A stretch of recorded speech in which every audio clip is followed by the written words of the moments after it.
AudioJungle. Le Wall Street Journal a rapporté mercredi qu'au moins 2 diplomates américains en Allemagne ont été diagnostiqués avec le syndrome de la Havane.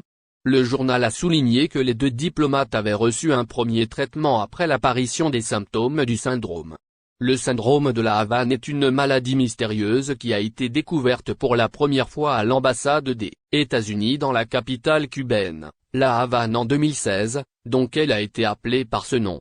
Et le Wall Street Journal a cité des diplomates disant que 2 de leurs collègues avaient des symptômes qui sentaient des maux de tête sévères, des nausées et des maux d'oreille. Il s'agit des premiers cas signalés de syndrome de la Havane dans un pays membre de l'OTAN. Des diplomates américains ont déclaré que des incidents similaires de responsables américains ont été enregistrés dans d'autres pays européens, sans divulguer plus de détails. Et les responsables n'étaient pas que des diplomates, un certain nombre d'officiers du renseignement américain travaillant sur des dossiers liés à la Russie tels que les exportations de gaz, la cybersécurité et l'ingérence politique ont également été infectés.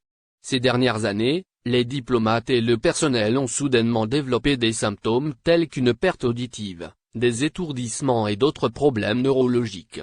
Les personnes atteintes de ce syndrome ressentent une commotion cérébrale et ressentent une pression intense ou des tremblements dans la tête. Des articles de presse ont indiqué qu'au cours des 5 dernières années, environ 130 personnes ont été infectées par ce syndrome, et il est apparu dans des pays comme la Russie, la Chine et l'Autriche, qui est un pays neutre. Les responsables américains pensent que le syndrome est une attaque de rayonnement micro-ondes